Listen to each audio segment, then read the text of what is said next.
राज्यातील विधानसभा निवडणूक निकालावरून ईव्हीएमवर संशय घेता येणार नाही. मात्र काँग्रेस आणि शिवसेनेतील मतांची आकडेवारी पाहिली तर निकाल हा संशयास्पद आहे असा आरोप राष्ट्रवादी काँग्रेस शरदचंद्र पवार पक्षाचे अध्यक्ष शरद पवार यांनी केला आहे. कोल्हापुरात आयोजित पत्रकार परिषदेत ते बोलत होते. राज्यात निवडणुकीनंतर जसं उत्साहाचं वातावरण असतं तसं वातावरण या निवडणुकीनंतर नाही असंही ते म्हणाले. विधिमंडळ सभागृहात आणि राज्यातही महाविकास आघाडी प्रबळ विरोधी पक्षाची भूमिका पार पाडेल. तसंच महायुतीनं निवडणूक काळात जनतेला दिलेली आश्वासनं आणि घोषणा पूर्ण करून घेण्यासाठी प्रयत्न करेल असं आश्वासनही त्यांनी यावेळी दिलं. यावर्षी 4 राज्यांमध्ये निवडणुका झाल्या.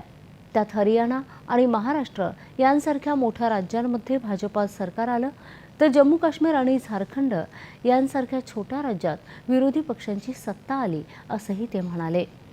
आपण आज मारकडवाडीला जाणार असून तिथल्या ग्रामस्थांशी संवाद साधणार आहोत असं त्यांनी यावेळी सांगितलं. मारकडवाडीतल्या ग्रामस्थांनी चाचणी मतदान करून पाहिलं तर त्यावर बंदी कशासाठी, ग्रामस्थांवर बंदी घालण्याचं कारण काय असा प्रश्नही शरद पवार यांनी यावेळी उपस्थित केला.